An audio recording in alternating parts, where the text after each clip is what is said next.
The solid waste receivership could finally end within a year, according to the latest status report, which was filed Wednesday in Guam's federal court. Although most solid waste operations were returned to GovGuam, solid waste receiver Gershman, Brigner, and Bratton still is responsible for finalizing the closure of the ORDOT dump. One of the unresolved issues is a large increase in leachate, or contaminated water, in recent years, which could drive up the dump's post-closure costs.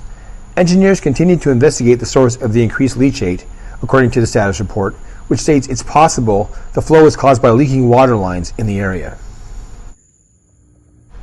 They will continue to collect data at the dump through the end of this year and analyze it early next year.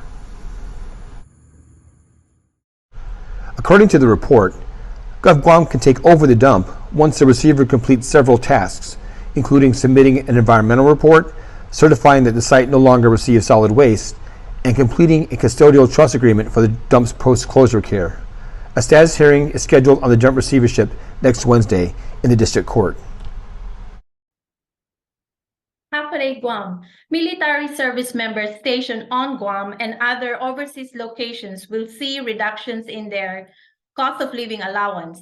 Those reductions will be done in 2 phases on May 15 and on November 15. This means this will be reflected in their June 1 and December 1 paychecks. But according to the Department of Defense during a May 2 briefing, these overseas COLA cuts would be offset by increases in basic military pay and other benefits. More than 230,000 service members, including the National Guard, will be affected by this.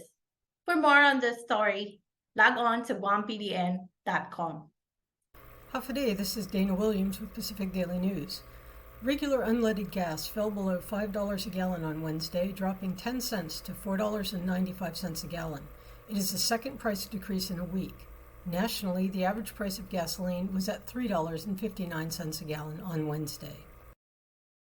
Hapaday, this is Jackson Stevens with Pacific Daily News.